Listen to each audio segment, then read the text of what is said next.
سنة على السوشيال ميديا في حياة عمري ما قلت لإنسان تعال بصوم بهولندا. أنا بعد الفيديو الأخير اللي نزلناه واللي تأكدت منه الناس إنه مستحيل يوقف اللجوء في هولندا من بعد ما رفعت وزيرة الهجرة الهولندية للاتحاد الأوروبي في بروكسل إنه نحن بدنا ننسحب كهولندا بدها تنسحب من اتفاقية اللجوء، ولكن الاتحاد الأوروبي قال لها أنت ملزمة باستقبال اللاجئين. بعد هذا الشيء اجتني أسئلة وتساؤلات كثيرة، هلا بتنصحنا نجي نبصم في هولندا؟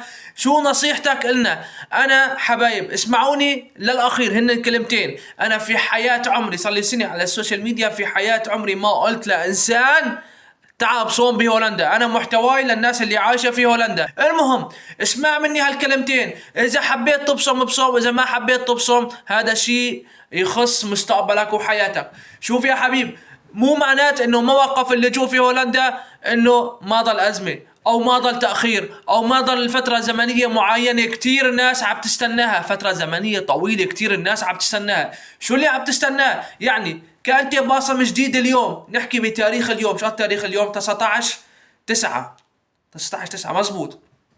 بصمت في هولندا.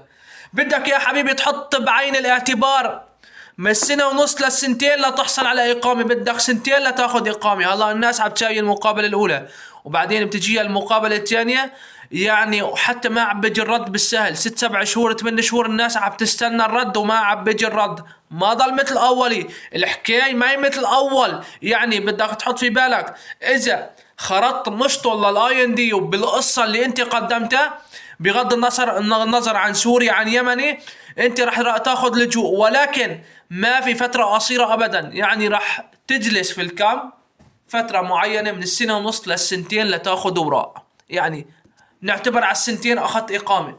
بنجي للم الشمل يا حبيب، اليوم هون لم الشمل هي الفترة الزمنية 6 شهور، فترة ما تغيرت ابدا، ولكن المدد اللي عم تطلع هلا في وجهنا مرعبة. في ناس من عام 2021 لسه ما لمت لم شمل، في ناس من 22 لسه ما لمت لم شمل. يعني بدك تحط في حسابك كمان سنة سنة ونص سنتين لم شمل. يعني هلا بهذا الوقت اذا انت حابب تبصم بهولندا، هلا انت اذا حابب تبصم بهولندا بدك تحط في بالك كحد وسط.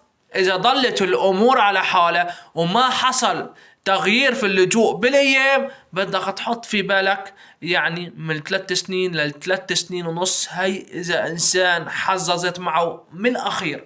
وما بتعرف اليوم نحن شيء وبكرة شيء، ما بتعرف نحن اولاد اليوم اولاد بكره ايش بيطلع معهم، الله العليم. هذا الوضع. انا في حياة عمري ما نصحت حدا يجي لهولندا. انا محتواي للناس اللي عايشة في هولندا من اقامة من لم شمل من امور كثيرة، ولكن في حياتي ما قلت لانسان تفضل لهولندا. انا بشرح لك الوضع وبشرح لك الواقع الموجود على الارض، بعدين انت بتبرك بتقرر مصيرك وين بدك تبصم. تمام يا حبيبي؟